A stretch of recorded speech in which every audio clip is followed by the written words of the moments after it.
Greetings! Welcome back to the Devlog for Indie Hoverboard Racing.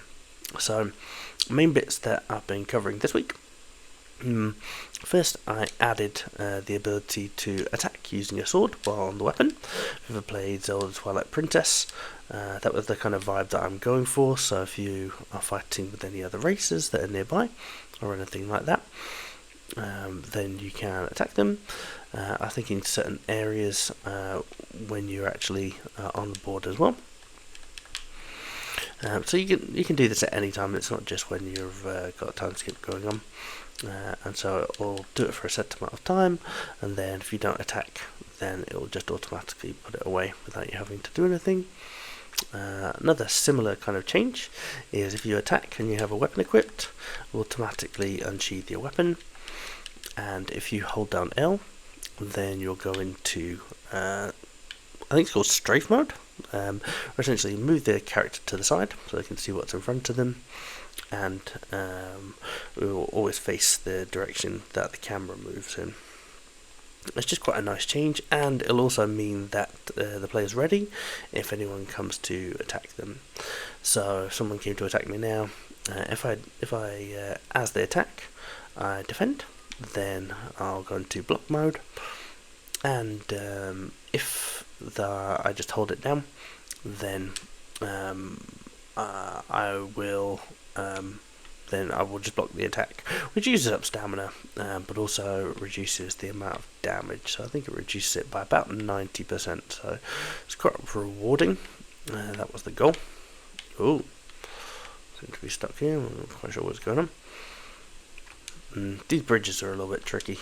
I kind of need to replace them really. Also added in some quality of life stuff. So for instance, a stuck mode, so that if you ever do get stuck in the game, you can find your way back. So yeah, I'll just show you what I mean by the this. So these guys do actually dodge sometimes. They're not that good at dodging. I didn't make them massively good at dodging. But you see them coming towards me, and then obviously if you dodge or do whatever, and you stay focus the same way.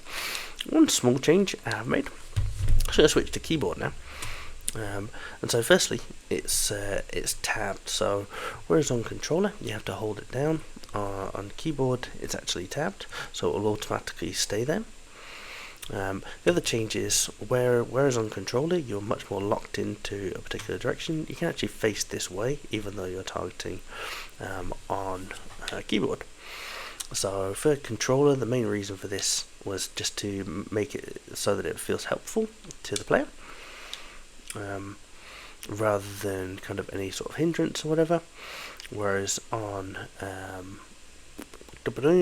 computer, it just felt like a little bit restrictive. It felt like you were trying to stop the player from being able to do what they needed to do. So it would kind of lock the mouse's movement and stuff like that, which is fine on the gamepad. You want to have your controls are much more directed, but for PC, no, it's not. It just didn't feel very good. So there's a little bit of distinction between the two. Another slight change, I haven't actually tested this, so hopefully it won't be broken, but the interaction widget now, so again I'm back to using a gamepad now. But it does actually say A to interact, so if I move away, now I'm using the keyboard, it will switch to F to interact. Cool, I'll give them those, that's cool, and I'll switch back to gamepad again. So yeah, main thing for this week has been carrying on adding into controller support. So for the initial quests or the tutorials, where it tells you what buttons to press, stuff like that, and also just make sure it feels really nice. Carry on improving the movement, add in the ability to add in attacks. So at the moment with those raptors, I could have killed those. It doesn't actually affect other hoverboard users at the moment. One thing I am going to do. In fact, I'm on the final quest at the moment. I'm just going to go through race mode. I know that race mode is slightly broken at the moment. Oop. Hang on. Yes, so we're going to go find races. I know this is a little bit broken at the moment, but this is the Cherry Cup. So essentially you go through 5 races. It doesn't really matter where you come. So in the normal way of things, if you don't get first place and you don't win the item and ask if you want to retry when it comes to a cup, regardless of whether you come first, second, third, fourth or fifth, if there are 5 players, then you will still go through, and you get given a number of points at the end, and at the end whoever has the most points wins. So even if you lose a race, you won't be penalised necessarily. It just comes down to points. So that's kind of the difference between the two, and again, it'll pretty much be set amount of time. So say for instance, if you are in story mode and you get stuck on a race, it could take you quite a long time to beat them. Whereas say you're a casual, or say you want your lunch break or whatever, and you just want to be able to collect some currency, be able to get a new item in the game or whatever, so the race mode does actually benefit you in the story mode. So you have more item or more crystals that then you can hand into the race guy, make your board faster, make your handling better, all that sort of stuff. And it's predictable as well, so you know that a cup race is going to take say 15 minutes for instance. Then you know that you've got time to have some lunch, do a quick race, get back into work, and at the end of the day you can carry on with the story mission. So one of the big goals for this is just to be super flexible. So I don't know about you guys or anyone watching this, but one of my big frustrations with games is gating content. And to a degree, you won't be able to get to the next race until you get to the last one, but just being forced to essentially Dark Souls different games is a real pain in the butt to me. I just don't like it at all. So something that I kind of want to avoid. You may have seen there that one of the NPCs used time skip, by the way. So that's just one thing that I added from last time. Again, none of it's hidden just because I'm working out some bugs on this at the moment. But and there's a lovely bug here as well. We stutter right at the start, so I'm just going to add in some animation there. But yes, sorry, I kind of lost my train of thought there. So yeah, been a bit sick this week, unfortunately. Just trying to recover. Just trying to get back into the swing of things. There was a point this week where I could only work until about 9 o'clock at night, which is very, very unusual for me. So I usually work until about 12 o'clock each night, and then I spend 3 days working on the project at the moment. Next week, I've got some interesting stuff going on. I'm actually talking at a school about game design, how to get into game design, my experiences with it. Just in case you don't know, so I worked on a project called EV2 for some time, and still do to a degree, but the funding situation changed. It's kind of out of our hands, really. These guys are doing their dance with these. Interesting. It's kind of out of our hands that the company who was funding the game essentially stopped funding the game. They wanted to do mobile games instead. And so this is my kind of offshoot project for that. I'm thinking about starting up a game studio for myself, based in Essex in England. And the goal will be see if we can get some young people, start training them, teaching them, getting them interested in game design. Not necessarily what I'm going to do this weekend. I'm only talking to a 10 or 11 year olds, but that's just as something to do. But yeah, when I go to festivals, just finding people to work with, all that sort of stuff should be kind of cool. So looking forward to that. It's the Game Anglia Festival. I'll leave a link in the description in case anyone's interested. I'm actually judging the student games, which is kind of cool. So it'll be nice to see what other games kids are creating, or students are creating at University of Suffolk, giving them a little bit of feedback, helping them on their way, and then just hopefully just building some connections. Be lovely to talk to some publishers and see kind of what things that they're interested in publishing at the moment, and see whether I can kind of align with that. I've tried not to go down the online multiplayer route for this, mainly because in a lot of ways it's quite constrictive. there are technical challenges which you have to overcome, cost challenges as well, so hosting servers and that sort of stuff, as well as the time to actually develop, which is a lot longer for online multiplayer games. Alright, trying to focus on winning this race. I'm doing quite well at the moment. One of the changes that I made to the game is that Cade, who is the final boss of this area, used to essentially do a time skip where he would start the race a lap ahead, and then I would essentially make it so that there were ways around the track, which were kind of cheating. So there'd be areas where it looks like there'd be a barrier, but there is no barrier there.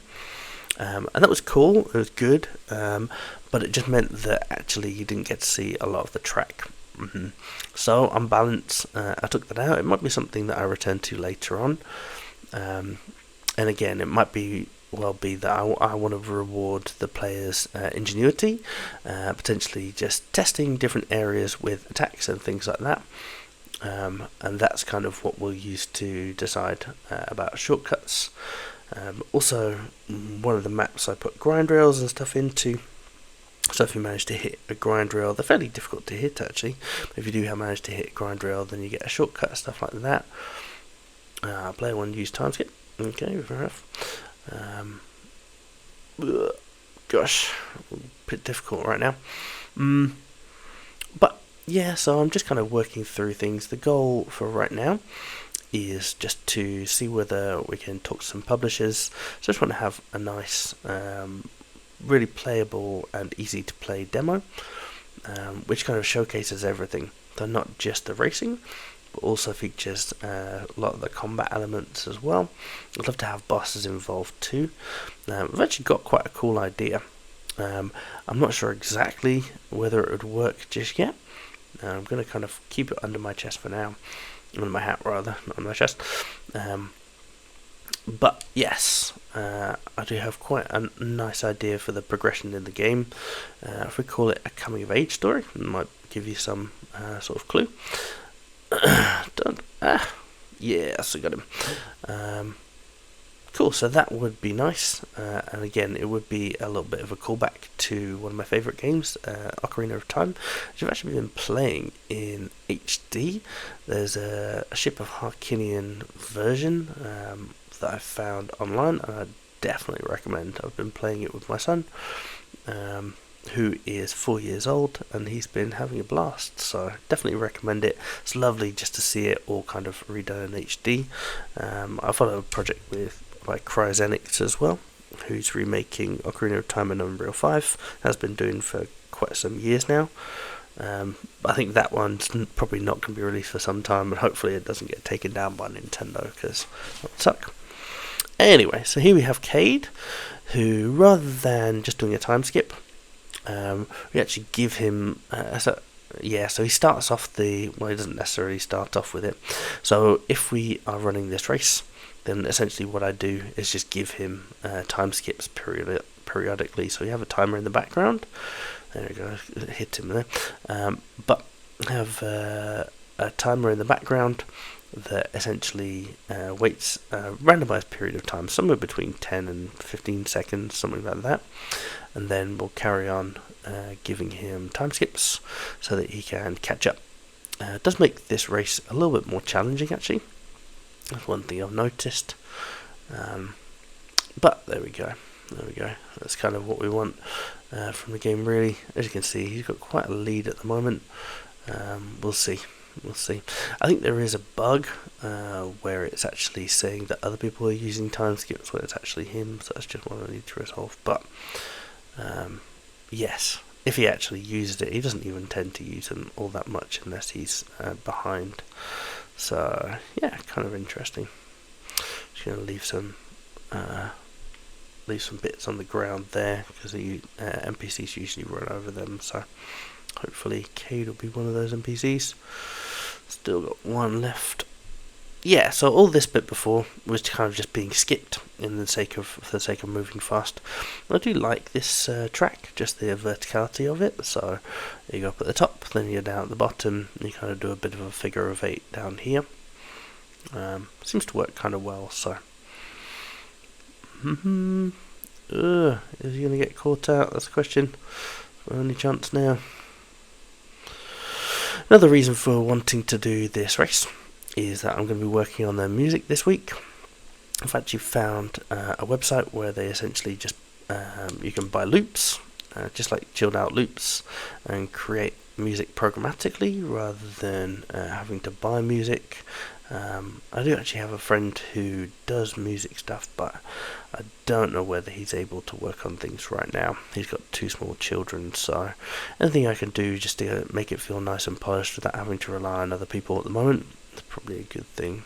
So yeah, I'll probably just use this footage in the background just to kind of pick out some tracks. I picked out another couple of areas that I want to add in sound effects as well, so okay, yeah, this arrow does sometimes just appear a bit out of nowhere, so I might have to do a little bit of working with that one.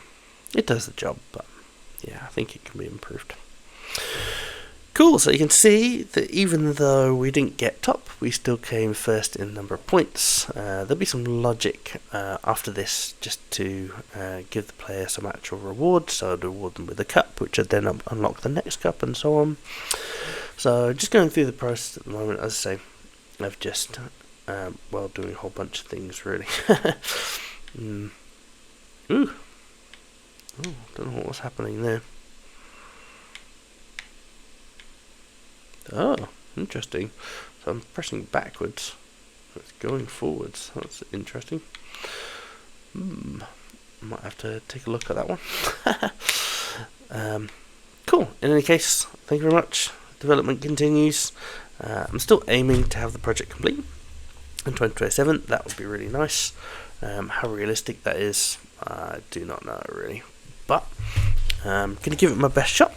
And the game is up on Steam, so feel free to wishlist.